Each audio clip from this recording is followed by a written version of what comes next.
Now that we know how to do simple void methods, we're going to talk about parameters and return values. Parameters are ways to pass data into a method.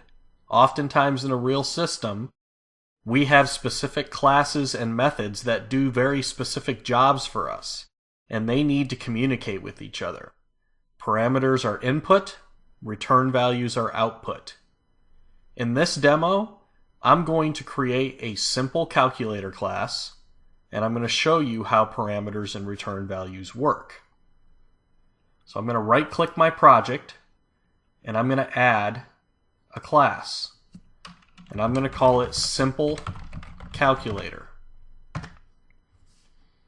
And in this class, we're going to have a couple calculator methods. The first method is going to take a number and square it, which means multiply it by itself. I'm only going to work with whole numbers. So going back to our method signatures and what signatures require, the first thing I need to do is say, do I want other people to be able to call this method? Yes, I do. So I'm going to make it public. The next part is what type of data is going to be returned. Before we were just printing things out in the say hello example, so it was void, which means no return. In this case, I'm passing in a whole number, which will be an int, and I'm going to pass out the number squared. Any integer squared is also an integer, so I'm going to return an int. Names should be descriptive, so I'm going to call this square. Then we have our parentheses. All methods must have parentheses.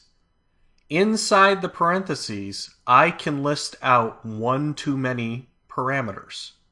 In this case, I want to pass in a number that I'm going to double. I have to tell it what type the parameter is. I'm going to pass in an int. What would I like to call it? I can call it whatever I want. In this case, I'm just going to call it x. Then we start our curly braces. Now in this method, in between the code block, I need to put the sequence of steps that we use to square a number.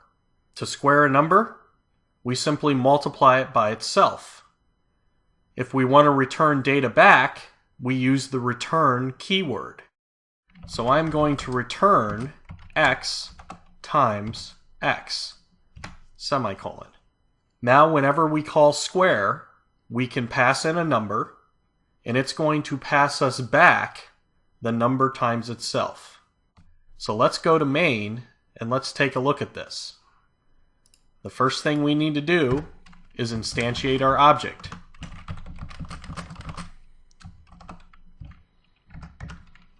Now let's print out to the console the square of 4 and put a console read line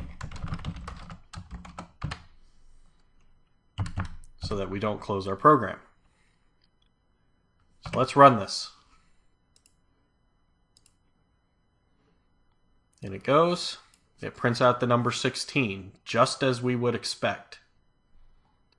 So what happens here is we instantiate a simple calculator. We tell it to write out the result of the calc square method, and we pass the value 4 into the method. So if I debug this, you'll see that we instantiate our calculator. Console write line needs to evaluate the result of calc square. So if we step into that, you'll see that int x is equal to 4. It took the value 4 and put it into the variable x. And then it returns x times x, which is 16. And then it prints out. Parameters are as simple as that. Let's say we want to add another method. Let's say we add another method. Public int add two numbers. Int x, int y. In this case, we could return x plus y. Again, if I want to call this, I come out here. Instead of doing calc square, I'm going to comment this out so you guys can have it later. Console, write line, calc dot add two numbers, 5 and 6. Run this. And it prints out 11, just as we would expect. I don't have to pass literals. I can pass variables in. So let's say console.write, enter a number to be squared. String user input equals console.readline. Now, the square method expects an integer, so we have to convert this string to an integer. So let's say int number equals int parse user input. Then we can console, write line, calc, square of the value of number. When this code runs, it's going to take whatever I typed in as the number, and it's going to pass it in to the square method of the calculator. Whatever value is inside number will become the value x. So it's going to pass that data. There's two variables here instead of one. They both exist. And here's kind of what this looks like in memory. So you can see that the main method has a variable, the calculator's square method has a variable, and that data passes right through. Now when we run our program, enter the number to be squared, 10, that's 100. We're happy.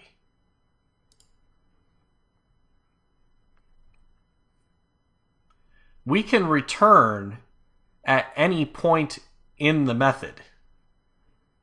So let's create a method now, public int find max of 3, int a, int b, and int c.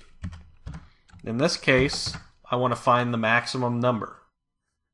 So we'll say if a is greater than or equal to b and a is greater than or equal to c, return a. Else, if b is greater than or equal to a and b is greater than or equal to c, return b. Else, c must be the biggest one. So now you can see I have a method that has 3 different return statements. They're all going to return a different value depending on which numbers are passed in. We can put return statements anywhere we want in a method. As soon as it hits a return statement, the method will stop and return that data. Nothing else will be executed. In fact, if I just put some nonsense here, like that, you notice that it underlined it with a green squiggly. A green squiggly in Visual Studio is a warning. And it says, warning, unreachable code detected. That's because Visual Studio, looking at your code, has determined that it's going to return A, B, or C. It's never going to get to that line. It will never be executed. It's unreachable code. So just keep in mind that as soon as any method hits a return statement, you're done. It's going to pass it out and stop. Let's go ahead and test our find max of 3 code. So we'll come out here and we'll say console.writeLine calc find max of 3, and let's pass in 10, 5, and 20. And we'll comment out our old code so that it doesn't get in our way. And it does indeed figure out that 20 is the biggest number.